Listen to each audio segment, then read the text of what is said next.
Relatos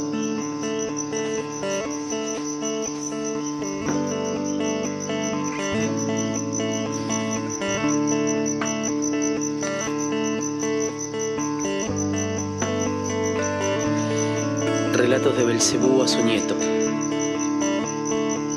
George Ivanovich Gurdjieff.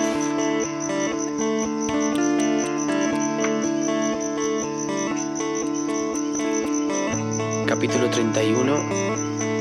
Sexta y última estancia de Belcebú en el planeta Tierra.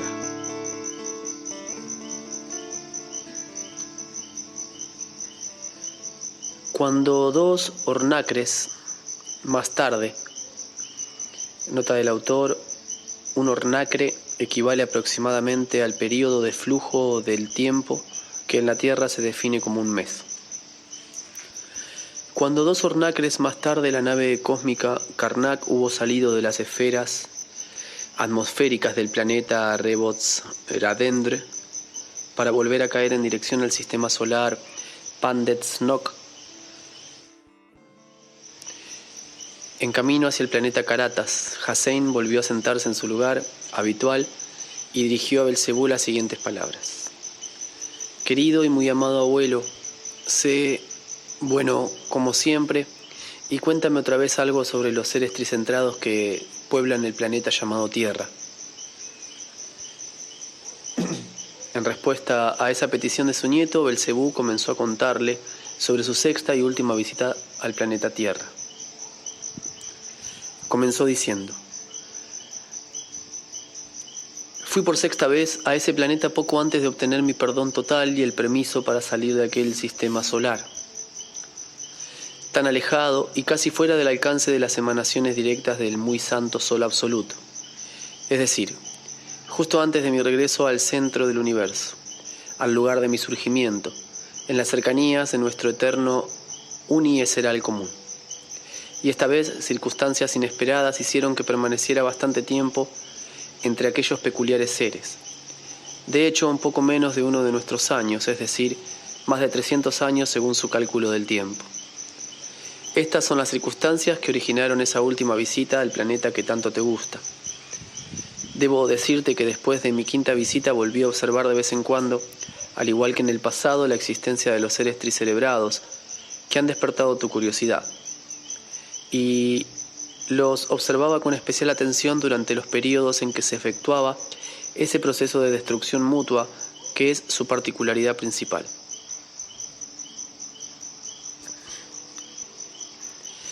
Y si los observaba con tanta atención es porque quería absolutamente averiguar las causas de las manifestaciones periódicas de esa excepcional necesidad tan terrible de su extraño psiquismo, extraño hasta el punto de ser monstruoso.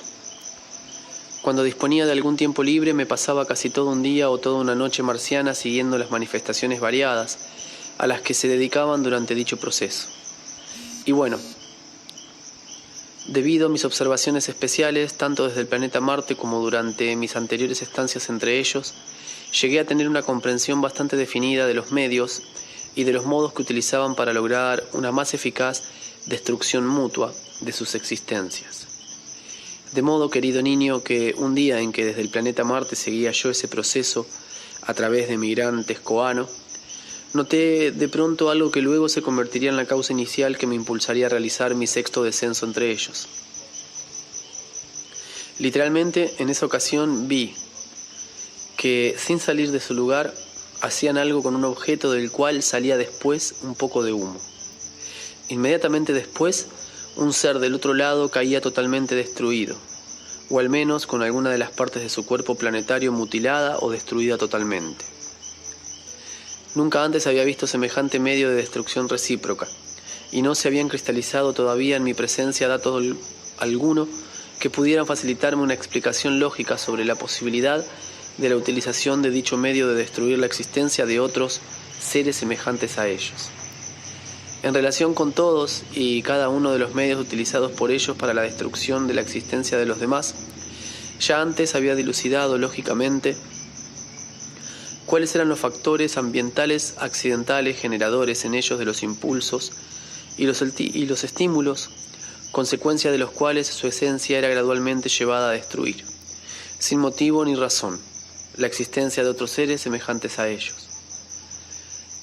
Pero mis anteriores explicaciones lógicas y psicológicas no podían explicarse a este nuevo medio, que yo acababa de ver por primera vez, es decir, a este nuevo medio de destrucción de la existencia de los demás seres semejantes a ellos. Antes me explicaba a mí mismo que esa peculiaridad anormal de su psiquis no había sido directamente adquirida por los seres de una época dada, sino que entendía que dicha terrible y periódica necesidad de seral había sido adquirida y asimilada durante el transcurso de muchos de sus siglos, y ello debido, como siempre, a las circunstancias anormales de existencia establecidas por los seres de generaciones anteriores, y que esa necesidad de seral periódica ya se había vuelto inherente a estos seres tricerebrados, quienes, como consecuencia de circunstancias exteriores que no dependían de ellos, no podían ahora evitar dedicarse a dicha actividad. Debo decirte además, querido nieto, que al principio de esos procesos, todavía instintivamente, se abstienen de esa manifestación antinatural. Pero una vez que se hallan dentro del propio ambiente del proceso, cuando cada uno de ellos descubre, quiera o no quiera, y se convence con sus propios ojos que destruir la existencia de sus semejantes es tan sencillo, y que el número de aquellos que perecen crece sin cesar, entonces cada uno de ellos comienzan a pesar suyo por instinto, a sentir y apreciar mecánicamente su propia existencia. Y habiéndose convencido por sus propios ojos de que el riesgo de perder su propia existencia depende exclusivamente del número de seres del campo adverso que todavía no han sido destruidos, desde ese momento, como consecuencia del funcionamiento acelerado en su imaginación del impulso llamado cobardía, y debido a la imposibilidad en que se encuentra en tales momentos con su pensar seral ya debilitado, de razonar sanamente, se esfuerza con todo su ser, por un deseo natural de conservación, en destruir en mayor número posible de existencias en el bando enemigo, con el fin de tener más posibilidades de salvar la suya. E intensificándose poco a poco su deseo de conservación, llegan pronto a un estado que ellos mismos calificarían de bestialidad. Pero con relación a ese nuevo medio de destrucción de sus semejantes que yo acababa de descubrir, no podía considerarlo según el razonamiento lógico al que había llegado anteriormente, por la sencilla razón de que los campos enemigos estaban bastante alejados el uno del otro, y los participantes en la guerra se hallaban entre los suyos, y resulta que en esas circunstancias semifavorables, con toda sangre fría, podría pensarse que incluso por aburrimiento hacían algo con cierto objeto, destruyendo con ese gesto la existencia de otros seres semejantes a ellos. Pues bien, ese nuevo medio de destrucción mutua de sus existencias intensificó en mi esencia la necesidad de aclarar y de comprender a cualquier precio las verdaderas razones de esa monstruosidad de su psiquis, que se ha hecho inherente a la presencia de aquellos singulares seres tricerebrados.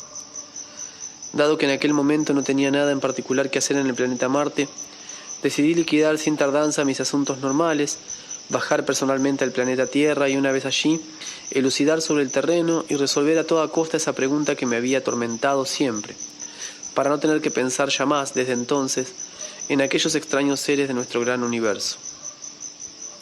Varios días marcianos después volé hacia allá, siempre en la nave Ocasión. Decidimos esta vez descender en el continente de Asia, cerca del país llamado Afganistán, pues antes de iniciar el viaje habíamos visto a través de nuestro tescoano que el más reciente de los procesos de destrucción recíproca se estaba desarrollando precisamente en ese país.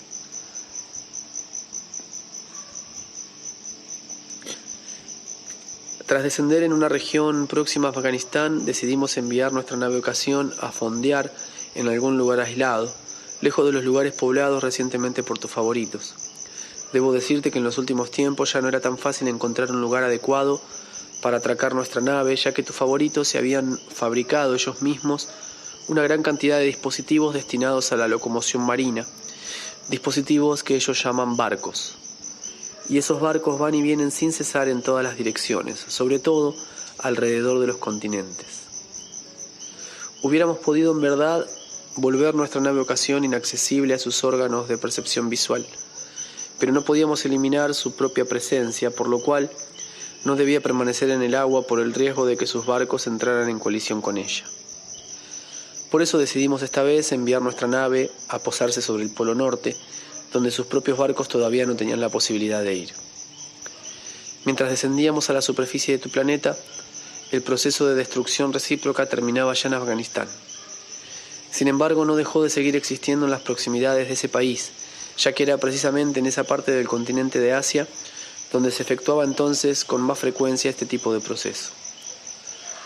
Como tenía el propósito en este último viaje personal a tu planeta de llegar a toda costa al conocimiento total de las causas del fenómeno que inquietaban sin cesar mi esencia, es decir, averiguar en todos sus aspectos las razones por las que el psiquismo de los seres tricerebrados que tanto te gustan se habían convertido en semejante anormalidad, no volví al planeta Marte tan rápido como las otras veces, sino que continué existiendo entre tus favoritos durante casi 300 de sus años.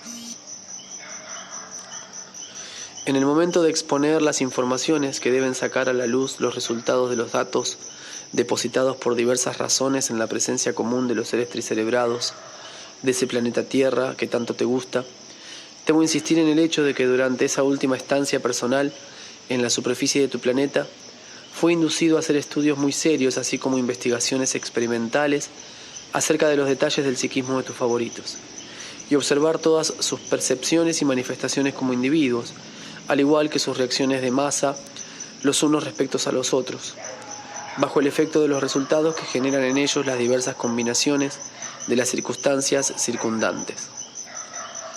Incluso para estas elucidaciones tuve que recurrir esta vez a las 3 ramas de la ciencia general que nosotros llamamos Samonol-tórico, Gasometronol-tórico y Sakukinol-tórico. Ramas cuyos equivalentes entre tus favoritos son esas especialidades que ellos llaman medicina, fisiología e hipnotismo.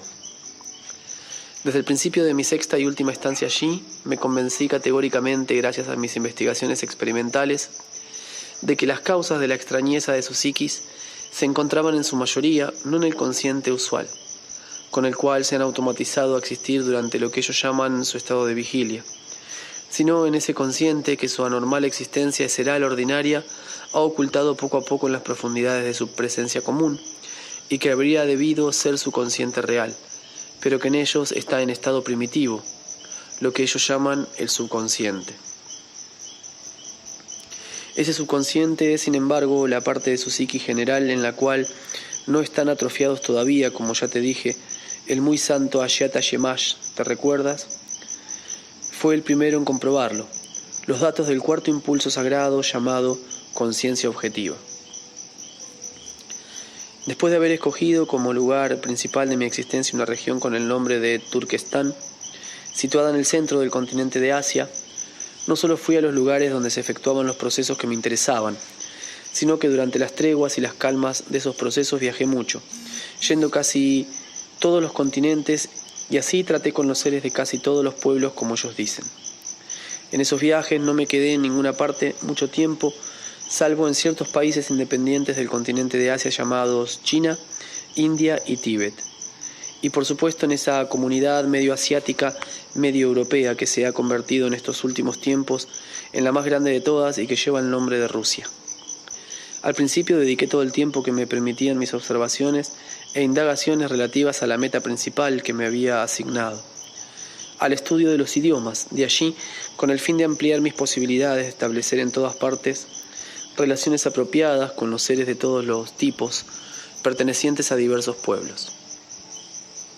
Quizás ignoras aún, querido nieto, el absurdo que no existe más que en ese desafortunado planeta, y que consiste, siempre debido a las circunstancias exteriores anormales de su existencia ordinaria, en que hay para sus relaciones habladas tantas lenguas o dialectos diversos que no tienen nada en común entre sí, como grupos distintos e independientes existen en los que poco a poco se han dividido, mientras que por todas partes en todos los demás planetas de nuestro gran universo poblados de seres tricerebrados no hay sino una sola clase de relaciones mutuas expresadas mediante sonidos.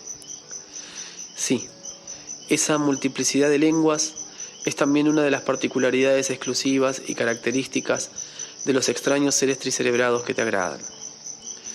Por doquier, para cada pequeño trozo de tierra, e incluso para cada uno de los minúsculos grupos independientes que se encuentran por casualidad aislados unos de otros en ese trozo, esos extraños seres han elaborado y continúan además elaborando para sus relaciones habladas un lenguaje distinto.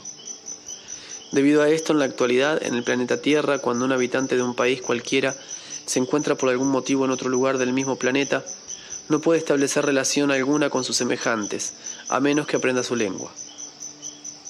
Incluso a mí, que entonces conocía a la perfección 18 de sus lenguas, en mis viajes me sucedió a veces no poder conseguir ni forraje para mis caballos, a pesar de que tenía los bolsillos llenos de eso que llaman dinero, a cambio de lo cual te dan allí con la mayor alegría todo lo que tú quieras. Puede ocurrir que uno de esos desafortunados seres que existe en tal o cual ciudad y que conoce todas las lenguas usadas en esa ciudad, deba ir por una razón cualquiera a otro lugar, a veces apenas distante un centenar de sus kilómetros, unas 50 de nuestras clintranas. Entonces, ese desdichado ser tricerebrado, tan cerca sin embargo del lugar donde de algún modo se ha establecido su existencia, se encuentra de repente, debido a dichas anomalías y a que los datos para las percepciones instintivas están atrofiados desde hace mucho tiempo en la presencia común de esos infortunados, se encuentra de repente totalmente desamparado y se ve incapacitado para expresar aquello que más necesita o para comprender una sola palabra de cuanto se le dice. No solo esas múltiples lenguas no tienen nada en común entre sí, sino que las hay que no corresponden en nada a las posibilidades de los órganos especialmente adaptados a ese fin por la naturaleza, en la presencia común del ser, y que se llaman las cuerdas vocales. Incluso yo, que sin embargo tengo muchas más posibilidades que ellos, algunas veces fui capaz de pronunciar algunas de sus palabras. Fui incapaz de pronunciar algunas de sus palabras. Los seres del planeta Tierra se han dado cuenta de este absurdo, y recientemente, mientras me encontraba todavía allí, varios representantes de sus importantes comunidades convinieron en reunirse para encontrar juntos un medio de salir de esa dificultad. El propósito principal de esos representantes de importantes comunidades contemporáneas era escoger uno de esos idiomas empleados corrientemente allí y extender su uso a todo el planeta. Sin embargo, como de costumbre, esa intención realmente sensata no llegó a nada, y ello, por supuesto, a causa de sus inevitables discordias, que hacen siempre naufragar sus más promisorias empresas. Te será útil, en mi opinión, que te relate con todo detalle de dónde surgió esta vez su desacuerdo, pues tendrás ahí un ejemplo característico de todas las discordias que generalmente surgen entre ellos. No se sabe por qué esos representantes de comunidades contemporáneas limitaron su selección de un lenguaje planetario común a los 3 idiomas siguientes: el griego antiguo, el latín y una lengua recientemente inventada por los seres tricerebrados con el nombre de Esperanto. La primera de esas 3 lenguas era la que habían elaborado para sus relaciones verbales los seres de aquella antigua comunidad de la cual te he hablado, surgida de un pequeño grupo de pescadores asiáticos, y que más tarde se hizo poderosa, seres que fueron durante un largo periodo especialistas en la invención de ciencias. Los seres de esa comunidad, es decir, los antiguos griegos, además de muchas otras ciencias, legaron a los seres contemporáneos su propia lengua. La segunda lengua de la que se proponían convertir en idioma planetario común, es decir, la lengua latina, era la de los seres de otra comunidad de la antigüedad, formada, como ya te he dicho, a partir de otro pequeño grupo de pastores asiáticos, cuyos descendientes fueron la causa de la formación gradual, en la presencia de todos los seres de las generaciones siguientes, de una función desnaturalizada que se ha fijado definitivamente en los contemporáneos, hasta volvérseles inherente, y por lo cual todos los impulsos de tendencia evolutiva que surgen en ellos son automáticamente paralizados en su misma raíz, es decir, la función que ellos llaman sexualidad. Pero cuando esos representantes de diversas importantes comunidades contemporáneas se reunieron para escoger juntos una de las 3 lenguas mencionadas, no pudieron elegir entre ninguna de las que acabo de citar, debido a lo siguiente. El latín les pareció pobre por su reducido número de palabras. Por supuesto, querido nieto, los pastores, con sus limitadas necesidades, no podían crear un vocabulario muy abundante, y a pesar de que su lengua se convirtió más tarde en la de una gran comunidad, no le aportaron a ella, aparte de las palabras especiales que exigían las orgías, nada realmente válido para los seres contemporáneos de tu planeta. La lengua griega, por su parte, debido a la riqueza de su vocabulario, habría podido servir muy bien de lengua universal, ya que los antiguos pescadores, al inventar todo tipo de ciencias fantásticas, habían inventado igualmente muchas palabras, que luego permanecieron en esa lengua.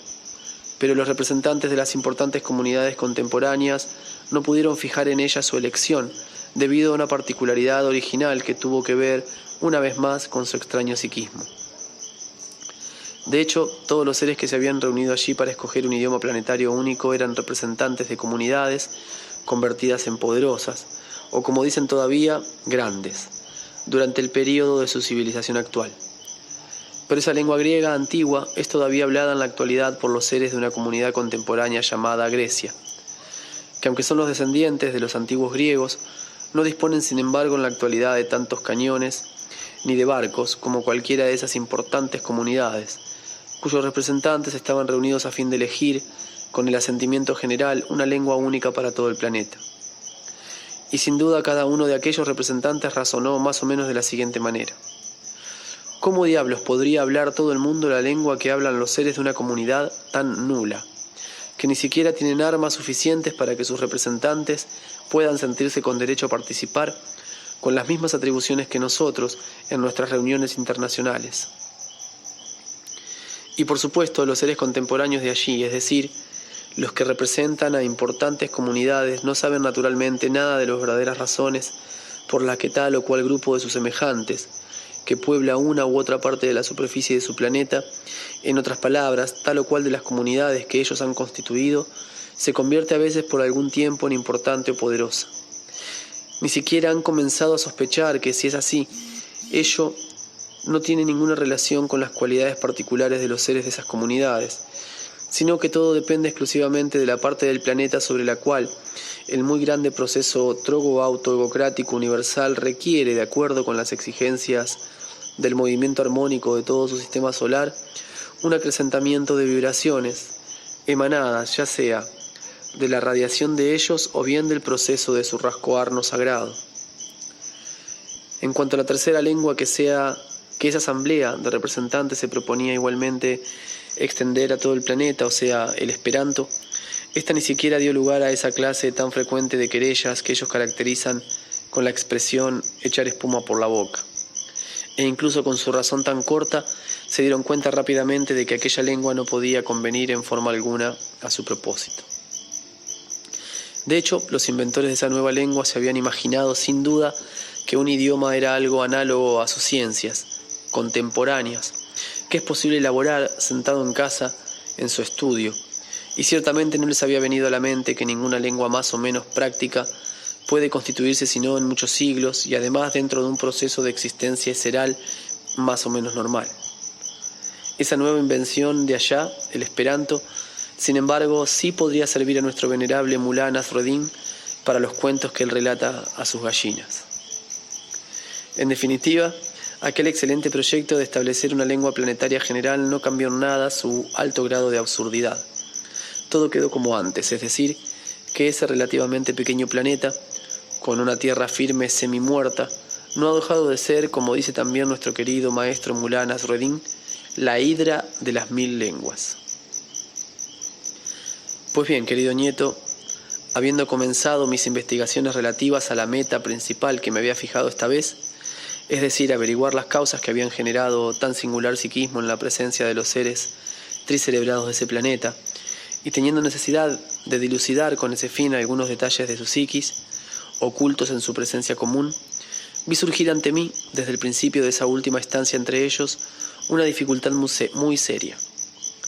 De hecho, no era posible descubrir esas propiedades ocultas que se encontraban en su subconsciente, sino con su participación voluntaria, es decir, con la participación del consciente que en el transcurso de los siglos se les había hecho propio durante su estado de vigilia.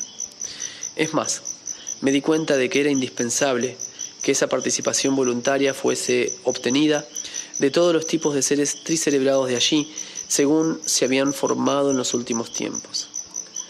Pero en esa época todos los datos para la aparición en su presencia del impulso seral llamado sinceridad ya se habían atrofiado hasta tal punto en ellos que no tenían ya la menor posibilidad, incluso deseándolo, de ser sinceros, no solo con sus semejantes, sino también consigo mismos, es decir, que eran incapaces, mediante una de sus partes espiritualizadas, de criticar imparcialmente a otra de sus partes o de juzgarla.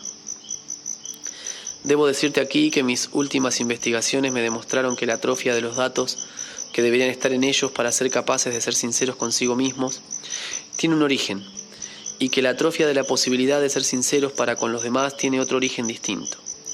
La razón de la atrofia de la sinceridad para consigo mismos es la perturbación existente en la coordinación de su psiquismo general.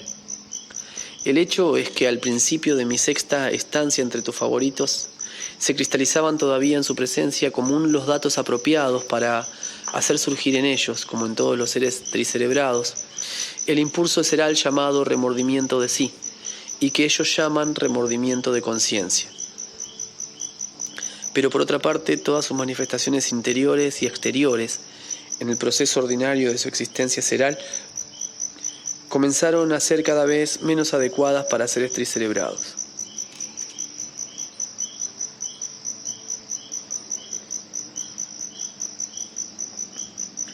Así, las causas de manifestación del impulso seral de remordimiento de conciencia surgieron en su presencia cada vez más con frecuencia. Pero como las sensaciones eserales, así suscitadas, se parecían a las que provocan los deberes eserales del Partdol, acarreaban inevitablemente la represión y el avasallamiento de ese principio negativo. Inherente a la presencia común de los seres tricerebrados, que se llama autotranquilización, desde entonces, no sin provocar en ellos una nueva sensación desagradable de remordimiento de conciencia.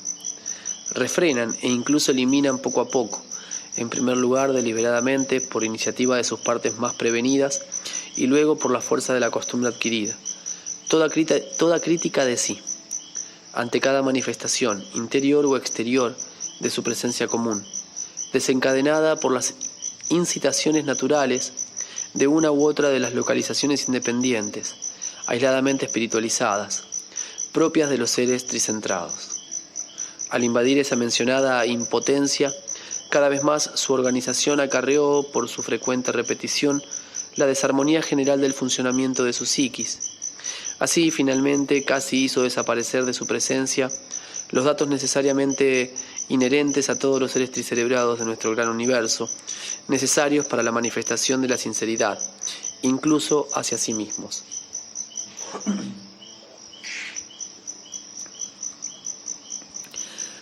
En cuanto a las razones que hicieron desaparecer de su presencia común los datos necesarios para tener la capacidad de ser sinceros hacia sus semejantes, deben ser buscadas en esa forma anormal de relacionarse, establecida entre ellos desde hace tiempo, que se basa, como ya te he dicho, en su división en castas o clases.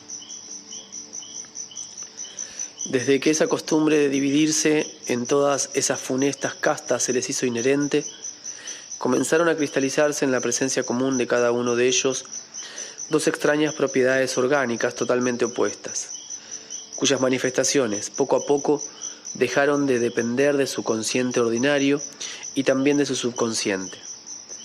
Esas dos propiedades hacen que se comporten siempre los unos con los otros con arrogancia o con servilismo. Mientras se manifiestan esas dos propiedades, toda relación en plano de igualdad, como ellos dicen, queda paralizada.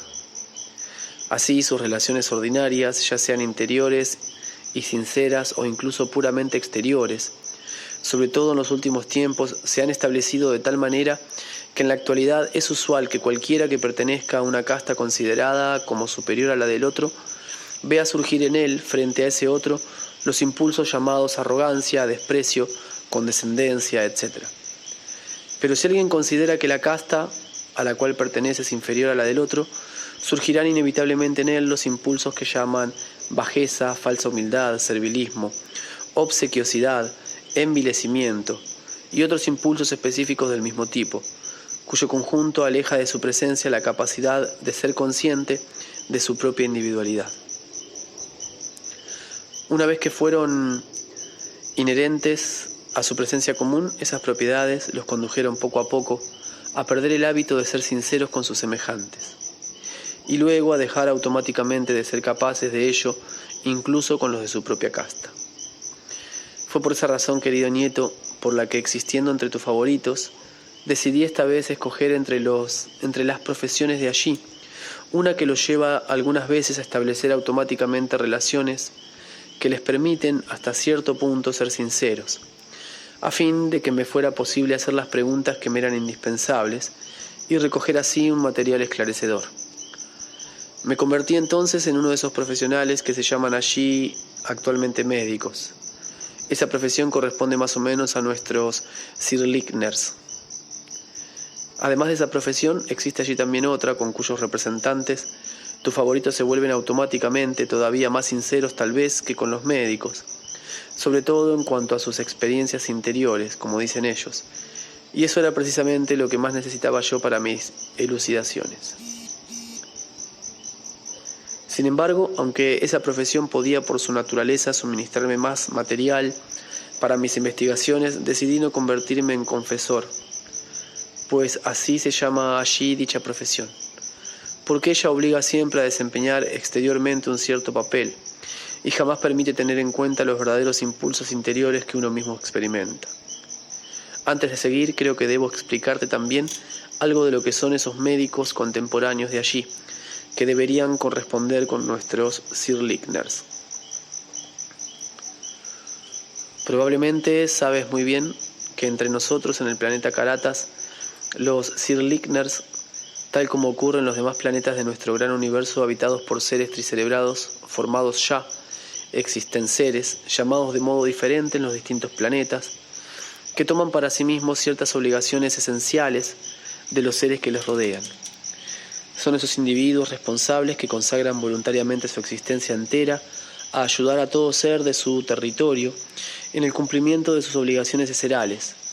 Cuando ese ser, por una razón cualquiera, o simplemente por el hecho de una alteración temporal del funcionamiento de su cuerpo planetario, deja de ser apto para cumplir él mismo sus deberes eserales interiores y exteriores. Hay que notar con toda justicia que en otros tiempos también en tu planeta los profesionales que se llaman en la actualidad médicos eran casi como los Sirlickners y se dedicaban casi a las mismas ocupaciones. Pero con el tiempo los seres responsables de allí que se consagran a esa profesión, es decir, al cumplimiento de ese eminente deber eseral voluntariamente asumido, han degenerado poco a poco, como todo en ese extraño planeta, y se han vuelto ellos también muy extraños. Y en la actualidad, cuando el funcionamiento del cuerpo planetario de uno de tus favoritos se altera, y ese ser deja de poder cumplir con sus obligaciones eserales, busca él también la ayuda de uno de esos médicos contemporáneos. Y ese médico acude a él, pero en cuanto a la manera en la que le ayuda y su esencia se descarga de las obligaciones asumidas, ahí es, como dice nuestro apreciado Mullah Nasruddin, donde está el camello muerto del mercader Bermazán Seronan Alaram. Primero sabrás que en la actualidad esos profesionales son en la mayoría de los casos seres tricerebrados que durante el periodo en el que se preparaban para convertirse en seres responsables han logrado aprender de memoria muchas informaciones diversas relativas a los medios para librarse de lo que ellos llaman enfermedades, medios que antiguamente eran aconsejados por las mujeres ancianas a los seres tricerebrados de ese planeta. Entre esos medios para liberarse de dichas enfermedades están en primer lugar lo que ellos llaman remedios. Así, cuando uno de esos seres se ha convertido en un profesional responsable y algunos de sus semejantes se dirigen a él para pedirle ayuda, él les aconseja emplear precisamente dichos remedios. A ese propósito será muy útil para el desarrollo de tu razón enriquecer tu presencia común con una nueva implantación lógic-nestariana, es decir, con una información que se refiere a una propiedad muy extraña que adquiere el psiquismo de esos profesionales contemporáneos del planeta Tierra. Esos profesionales terrestres adquieren esa extraña propiedad psíquica inmediatamente después de recibir el título de médico oficial, y se manifiesta en ellos mientras dura su deseo de ayudar a los seres que los necesitan. El hecho es que en su presencia común la intensidad del deseo de ir a ayudar, así como la calidad misma de la ayuda que ellos aportan a los demás, depende siempre exclusivamente del olor reinante en la casa donde los han llamado. Dicho de otro modo, si en la casa a la que ese profesional contemporáneo ha sido llamado huele a lo que ellos llaman libras esterlinas, no solo su deseo cerebral interior de ayudar al ser sufriente aumenta debido a ese olor, sino que además las manifestaciones exteriores de su cuerpo planetario se convierten inmediatamente en la de un Dsesachon, es decir, las de un perro apaleado. Ese olor incluso confiere al rostro de la mayoría de los médicos contemporáneos la apariencia de estar relamiéndose, y llevan su cola muy bajo, casi pegada entre las piernas. En cambio, si en la casa a la que ese Sir Lickner terrestre ha sido llamado para ver a un paciente huele a marcos alemanes devaluados, su deseo será al interior de ayudar a ese desafortunado enfermo aumenta del mismo modo, pero únicamente para impulsarlo a redactar lo más rápido posible lo que se llama una receta, procedimiento de invención alemana, y salir cuanto antes de dicha casa. Debo decirte además que en este segundo caso, cuando uno de esos seres terrestres contemporáneos que ejercen la profesión de médico sale de la casa en la que necesitaron su ayuda y va por la calle, toda su apariencia, hasta los músculos de la cara, expresa siempre algo que podría traducirse así: vosotros, renacuajos, mirad por donde andáis, o de lo contrario os aplastaré como cucarachas. ¿No veis que por aquí no pasa un cualquiera, sino un verdadero representante de la ciencia, que ha asimilado todo el saber que en la actualidad se imparte en los más elevados centros de enseñanza? A propósito de esos remedios, de los que acabo de hablarte y que existen en gran cantidad con todo tipo de nombres, te diré ahora que los seres ordinarios se los tragan por consejo de esos médicos contemporáneos, supuestamente para aliviar sus diversas enfermedades. Debo obligatoriamente informarte al respecto. ¿Quién sabe? Quizás tengas que existir un día en ese singular planeta entre aquellos extraños seres, y no sabrás cómo servirte de esos innumerables medicamentos, ni qué importancia darles. Ante todo, debes saber y recordar que todo joven ser tricerebrado de allí que se prepara, sobre todo en los tiempos recientes, para alcanzar la edad de una existencia responsable y ejercer entonces la profesión de médico, no hace sino aprenderse de memoria el mayor número posible de nombres de medicamentos entre los millares conocidos en la actualidad. Más tarde, una vez convertido en ser responsable que ejerce esa profesión, es decir, después de haber recibido el título oficial de médico, cuando es llamado a la cabecera de los seres necesitados de su ayuda, toda ella consiste en hacer un esfuerzo cerebral más o menos intenso para recordar el nombre de algunos de esos remedios y escribirlos sobre ese trozo de papel llamado receta, con el fin de indicar la mezcla que hay que introducir en el cuerpo planetario de ese a quien él llama su enfermo. La intensidad de su esfuerzo depende, en primer lugar, de la posición social de la persona que sufre, y en segundo, de cuántas miradas fijan en él los seres que rodean al enfermo. Luego, la receta que acaba de escribir ese Sir Lickner contemporáneo, llevada por los familiares de aquel que lo mandó llamar a una de sus farmacias, donde el farmacéutico prepara la mezcla recetada. Comprenderás perfectamente cómo y con qué se preparan esas mezclas en las farmacias cuando te haya relatado una de las múltiples informaciones que recogí al respecto y que me entregó un ser de allí que ejerce justamente la profesión de farmacéutico.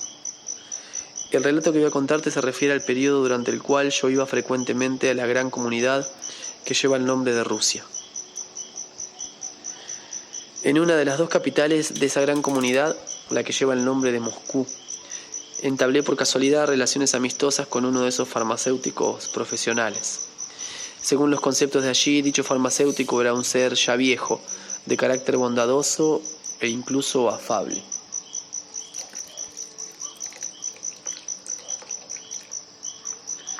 Pertenecía a lo que allí llaman la religión judía. Debo decirte al respecto que en la actualidad, en casi todos los continentes, los farmacéuticos son seres que pertenecen principalmente a esa religión judía. En cada una de mis estancias en la segunda capital de Rusia, iba a ver a mi amigo, el farmacéutico, y en la trastienda, que generalmente ellos llaman con el nombre de laboratorio, hablábamos de todo tipo de cosas. Un día, al entrar, como de costumbre, en su laboratorio, vi que estaba machacando algo en un mortero, y como es costumbre en semejantes casos, le pregunté qué hacía. Respondió: estoy machacando azúcar quemada para esta receta. Y me tendió un papel en el cual estaba redactada una receta que prescribía un medicamento muy propagado allí con el nombre de polvo de Dover. Dicho polvo, llamado así porque fue inventado por cierto inglés de nombre Dover, y se empleaba principalmente contra la tos. Al leer la receta que me había dado, percibí que ella no incluía nada de azúcar, y aún menos azúcar quemada, y le expresé mi asombro. Me respondió entonces con una sonrisa bonachona: por supuesto, en ese polvo no hay nada de azúcar, pero contiene cierta proporción de opio. Luego me explicó lo siguiente: ese polvo de Dover es, no sé por qué, uno de los remedios favoritos en Rusia, y es utilizado por casi todos los pueblos de nuestro inmenso imperio.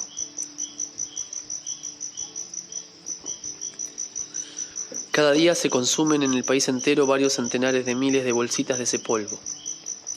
Ahora bien, como usted sabe, el opio que debe entrar en su composición no es nada barato. Si uno le pusiera el opio verdadero, ese opio nos saldría a nosotros los farmacéuticos entre 6 y 8 kopecks por bolsita, y nosotros debemos vender esas bolsitas entre 3 y 5 kopecks. Además, incluso si se recolectara el opio que se produce en todo el globo terrestre, no bastaría para nuestra sola Rusia. Así que en lugar de la receta del Dr. Dover, los farmacéuticos hemos inventado una fórmula en la que no entran sino sustancias corrientes y de precio asequible. Así preparamos ese polvo con soda, azúcar quemada y una pequeña cantidad de quinina. Son todas sustancias baratas. Es verdad que la química cuesta un poco más, pero después de todo se requiere tan poca, pues en nuestro polvo la dosis de quinina es apenas de un 2%. Aquí no pude dejar de interrumpirlo. Pero es increíble. ¿Cómo es posible que nadie haya descubierto todavía que en lugar de ese polvo de Dover den ustedes esas mezclas? Por supuesto que no, respondió, riendo mi honrado amigo.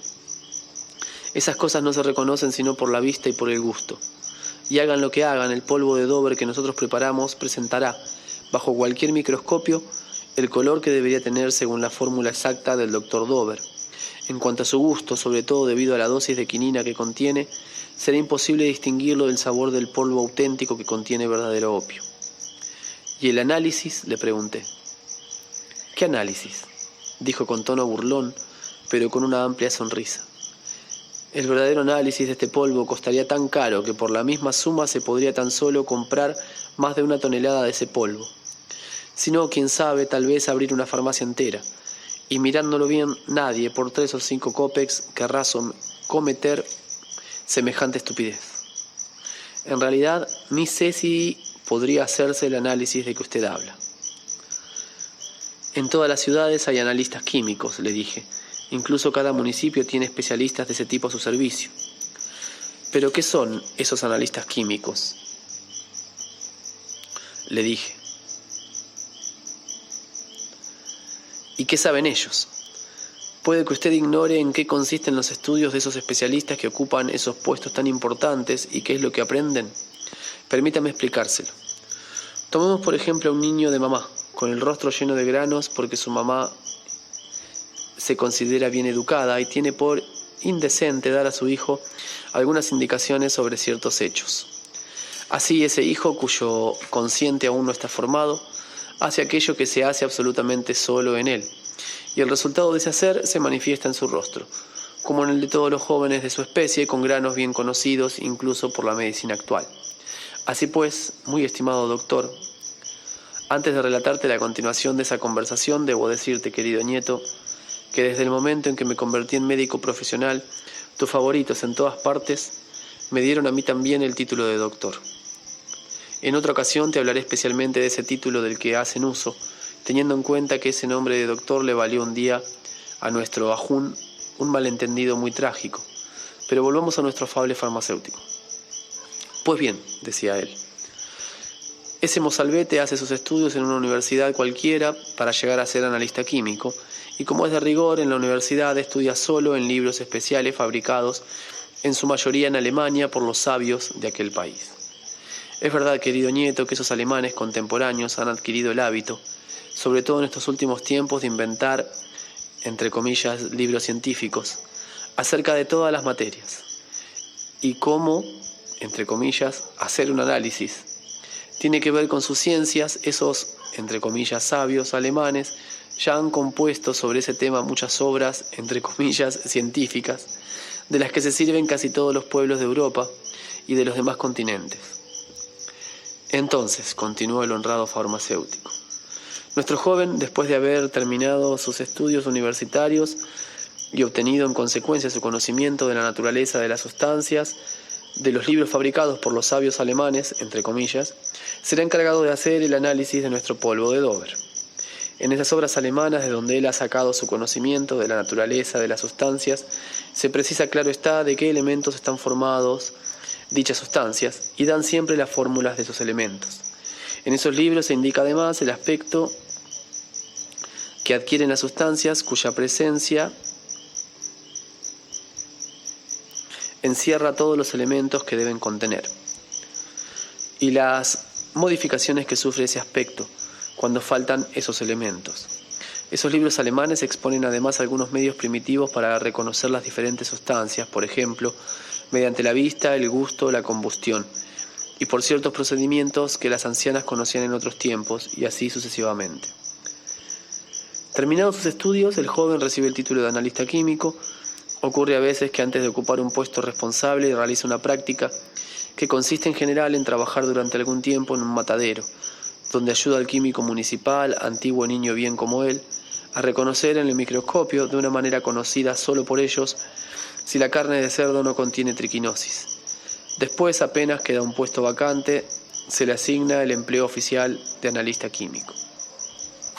Así pues, mi querido doctor, si nuestro polvo de Dover es enviado a uno de esos analistas químicos oficiales para ser analizado, al recibirlo, lo reconoce como auténtico, ya sea a simple vista, ya sea por el gusto, como lo harían los simples mortales, o bien porque el remitente le afirma que dicho polvo es polvo de Dover. Entonces toma de su mesa un formulario farmacéutico, tal como debe poseerlo todo analista químico oficial, redactado también por los alemanes, y busca allí la sección donde están consignadas las fórmulas de todos los polvos. Como el polvo de Dover es conocido en todas partes, figura evidentemente en ese formulario. Después, nuestro respetable analista químico coge de su mesa una hoja de papel que lleva su membrete oficial y escribe: el polvo que no ha sido remitido para ser analizado, de acuerdo con todos los datos científicos, resulta ser realmente polvo de Dover, según el analista consta de... y copia la fórmula de su formulario farmacéutico alemán, aumentando o disminuyendo a propósito las dosis, aunque muy ligeramente, por supuesto, para que no resulte todo demasiado evidente. Y actúa así. Primero, para que todo el mundo sepa que él no ha redactado el resultado de su análisis al estilo antiguo, sino que por el contrario se dedicó a hacer verdaderas investigaciones. Y luego, porque el farmacéutico de la ciudad, después de todo, es también un personaje oficial, y está claro que uno no debe crearse enemigos en la ciudad en que vive. El papel redactado de este modo se envía al remitente del polvo de Dover, y el famoso analista químico queda absolutamente tranquilo porque nadie sabrá que él no ha hecho ni sombra de análisis, y porque él no puede ser controlado, dado que es el único analista químico oficial de la ciudad. Y por otra parte, incluso si se llevara nuestro polvo a otra ciudad, algún químico extraordinario, no pasaría nada. ¿Acaso no está el mundo lleno de polvo de Dover? En cuanto al polvo del que supuestamente él ha hecho el análisis, ya no existe, pues para hacer ese análisis se supone que debió destruirlo. Además, nadie por 3 kopecks que cuesta ese polvo de Dover querrá crearse tantos problemas. En todo caso, muy estimado doctor, hace ya 30 años que preparo ese polvo según nuestra receta, y que lo vendo no hace falta decirlo. Pero hasta hoy no me he ocasionado ningún problema. Además, no hay nada que temer, pues el polvo de Dover es conocido por doquier y en todas partes están convencidos de que tiene un excelente efecto contra la tos. Y lo único necesario en un medicamento es que sea reconocido como eficaz. En cuanto a la manera de prepararlo y su contenido, ¿qué importa? En lo que a mí respecta, después de tantos años entre medicamentos, he llegado a la conclusión de que ninguno de los remedios conocidos de la medicina contemporánea puede ser por sí mismo de ningún provecho, si el hombre no tiene fe en él. Y el hombre puede tener fe en un remedio cualquiera tan solo si ese remedio es conocido, y si todo el mundo dice que es muy eficaz contra esta o aquella enfermedad. Y lo mismo ocurre con nuestro polvo. Desde el momento que se llama polvo de Dover, es suficiente porque todo el mundo lo conoce y ya sabe de oídas que no hay nada mejor contra la tos. Además, nuestra nueva composición del polvo de Dover es en realidad muy superior a la que se prepararía según la receta original, por la simple razón de que no entra en ella ninguna sustancia nociva para el organismo. Por ejemplo, de acuerdo con la fórmula del Dr. Dover, ese polvo debe contener opio. Y usted ya conoce las propiedades del opio. Si el hombre hace uso frecuente de él, incluso en pequeñas dosis, su organismo se acostumbra a él hasta el punto en que si deja un día de tomarlo, sufrirá cruelmente. Sin embargo, con el polvo preparado según nuestra receta, eso no ocurrirá jamás, ya que en ella no entra ni opio, ni ninguna otra sustancia perjudicial para el organismo. En fin, mi muy estimado doctor, todo el mundo debería ir por las calles gritando desde lo más profundo de su corazón: ¡viva la nueva receta del polvo de Dover! Iba a decirme algo más, pero en aquel momento le entregó el recadero un montón de recetas, ante lo cual se levantó y me dijo: «Discúlpeme, mi querido doctor, debo interrumpir nuestra agradable conversación para ocuparme de la preparación de estos numerosos pedidos. Hoy, por desgracia, mis dos empleados están ausentes, uno porque su respetable mitad está a punto de traer al mundo una boca más que alimentar, y el otro porque debe asistir al juicio de un chofer acusado de haber raptado a su hija.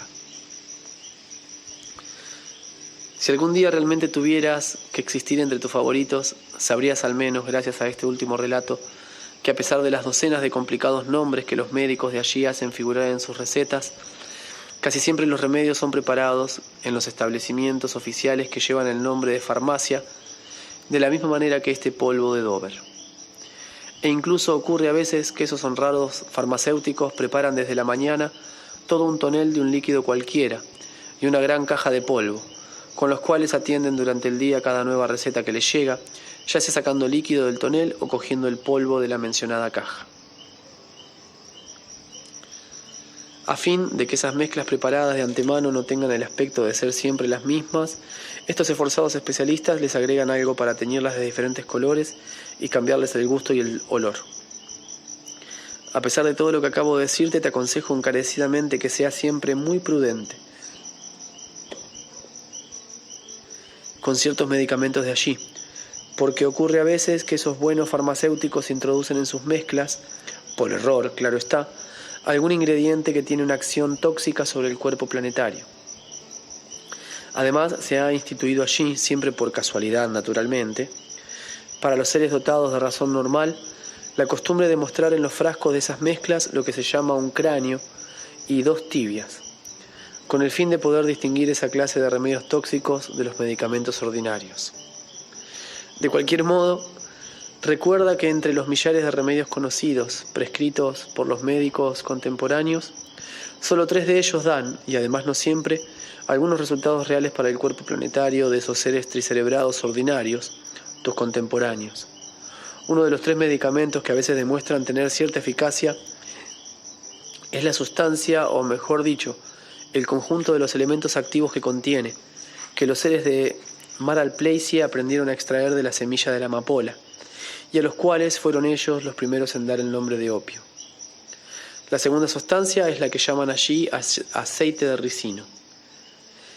Esta sustancia era conocida desde hacía mucho tiempo por los seres de Egipto, que la utilizaban para embalsamar sus momias, y además habían notado que ese aceite podía tener, entre otras, la acción por la que se emplea en la actualidad. El conocimiento de ese aceite de ricino había sido transmitido a los propios egipcios por los seres del continente Atlántida, pertenecientes a la sociedad sabia de Acaldán. En cuanto a la tercera sustancia, es la que los seres de allí extraen igualmente desde los tiempos más antiguos, del que llaman el árbol de la quina. Y ahora, querido nieto, te voy a comentar sobre ese título que fue inventado recientemente para el uso de los médicos terrestres, es decir, el título de doctor. Parece que también esta es una invención de los seres de la importante comunidad de Alemania, que imaginaron ese vocablo con el objeto de distinguir los méritos de algunos de ellos, pero dicha invención se propagó rápidamente por todo el planeta y se convirtió, no se sabe por qué, en título corriente de todos los médicos contemporáneos de allí. Debo insistir en el hecho de que esa invención vino a añadirse al número de esos factores cuyo conjunto los induce constantemente a error y vuelve su mentación visceral, ya de por sí bastante debilitada, más Mako Kitchne cada año que pasa. Durante nuestra estancia allí, esa nueva palabra doctor le costó a nuestro Ahun, quien sin embargo tiene una presencia incomparablemente más normal que la de ellos y posee una razón visceral de calidad muy superior, una desventura muy desagradable e incluso de lo más estúpida. Además, en mi opinión, sería preferible que te la contara él mismo. Después de esas palabras, Belcebú se volvió hacia Ahun y le dijo: Cuéntanos, pues, mi querido viejo, cómo sucedió aquello, y lo que te obligó durante varios días a Skuhiat Shinar y Tsirikwat Tsibar, o como dirían los seres tricerebrados del planeta Tierra, lo que te hizo gruñir e irritarte, tanto como tu amiga de allí, doña Rita. Entonces Ahun, imitando de nuevo el estilo de Belcebú e incluso sus entonaciones, comenzó su relato. Dicho malentendido me ocurrió debido a las siguientes circunstancias. Hacia el fin de nuestra sexta visita al planeta Tierra, nos tocó existir algún tiempo en la capital de esos seres alemanes que fueron precisamente, como se ha dignado decirlo su alta reverencia, los inventores de esa maldita palabra doctor. En el hotel que habíamos escogido como lugar de residencia habitaba en el número contiguo al mío una pareja de seres muy simpáticos que acababan de celebrar el sacramento de la unión del activo con el pasivo, con el fin de servir, mediante la continuación de la especie, al muy grande proceso trogo-autoegocrático universal, o como dirían ellos mismos, que acababan de casarse. Conocí por casualidad a esa pareja en casa de unos amigos y ellos me invitaron después, con frecuencia, a su habitación a tomar una taza de té, según la expresión que usan allí. A veces iba a verlos incluso sin ser invitado para aliviar las aburridas veladas alemanas. Ella estaba, como dicen ellos, en estado de buena esperanza y esperaba a su primogénito. Habían venido, como yo, a la capital de esa comunidad por un tiempo indefinido, traídos por los asuntos de la mitad activa de esa joven pareja, y se habían alojado en el mismo hotel que nosotros. Un día oí como tocaban con golpes nerviosos contra la pared de mi habitación. Fui rápidamente y me enteré de que él había salido a atender algunos asuntos. En su ausencia, la joven se había sentido mal y, a punto de perder el conocimiento, había golpeado instintivamente mi pared. Cuando entré, ella se sentía un poco mejor, pero me rogó que fuera a buscarle un doctor.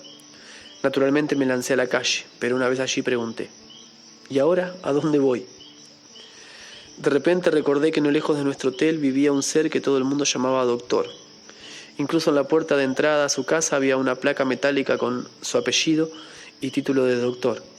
Y así corrí en el acto a la casa de ese doctor. Pero él estaba cenando y la criada me rogó que esperara unos instantes en el salón, explicándome que el doctor y sus invitados se levantarían pronto de la mesa. Me senté pues en el salón para esperarlo, pero no puede decirse que esperaba muy tranquilamente. Estaba sobre ascuas, según la expresión de los seres de allí, ya que me hallaba muy inquieto por el estado de mi vecina. Mientras tanto, el honorable doctor no venía. Pasaron casi 20 minutos, no pudiendo aguantar más llamé. Cuando entró la criada, le rogué que le recordara al doctor que lo estaba esperando y le dijera que tenía mucha prisa y que no podía esperarlo más. Salió la criada y pasaron 5 minutos más. Finalmente apareció el doctor. Le expliqué aceleradamente lo que esperaba de él y, para gran sorpresa mía, soltó una formidable carcajada. Yo pensé, seguramente, cenando con sus amigos, este doctor ha bebido más cervezas alemanas de la cuenta. Pero solo después que se calmara su histérica risa, logró decirme que, muy a pesar suyo, no era doctor en medicina, sino doctor en filosofía. En ese instante experimenté el mismo estado que si hubiera oído por segunda vez la sentencia de nuestra eternidad, en la que se condenaba al exilio a su alta reverencia, y a los seres cercanos a él, por consiguiente a mí mismo. Pues bien, nuestro querido Hussein. Salí del salón de aquel doctor para encontrarme de nuevo en la calle, en la misma situación que antes. Justo en ese momento pasaba por casualidad un taxi. Subí a él y me pregunté: ¿a dónde voy ahora? Recordé entonces que en el café al que iba a veces coincidía casi siempre con un ser al que todo el mundo llamaba doctor. Ordené al chofer que me condujera lo más rápido posible a ese café. Allí un camarero conocido mío me dijo que ese doctor acababa de salir con unos amigos y que le había oído por casualidad decir el nombre del restaurante a donde iban a cenar, y me dio su dirección. Aunque dicho restaurante estaba bastante lejos de allí, como yo no conocía a ningún otro médico, le dije al chofer que me llevara. Al cabo de media hora llegamos a dicho establecimiento y allí encontré a mi doctor. Una vez más resultó que no era médico, sino doctor en Derecho. Finalmente se me ocurrió dirigirme al camarero jefe del restaurante y explicarle con detalle lo que yo buscaba. El camarero jefe resultó ser muy servicial, no solo me explicó lo que debía hacer, sino que me acompañó hasta la casa de un médico, y esta vez sí era un doctor partero. Tuvimos la suerte de hallarlo en casa y fue tan atento como para consentir en venir conmigo inmediatamente.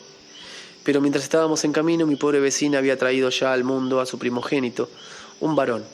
Ella lo había envuelto en pañales como pudo, sin ayuda de nadie, y ahora dormía profundamente, después de terribles sufrimientos soportados en soledad. Por eso, desde aquel día, detesto con toda mi presencia ese vocablo doctor, y aconsejaría a todo ser del planeta Tierra no usarlo, sino cuando esté verdaderamente enojado. A fin de que comprendas mejor la valía de los médicos contemporáneos de tu planeta, debo además darte a conocer el dicho formulado a propósito de ellos por nuestro altamente estimado Mullah Nasruddin. Dice así: Dios, a causa de nuestros pecados, nos has enviado dos clases de médicos, unos para ayudarnos a morir, otros para impedir que vivamos.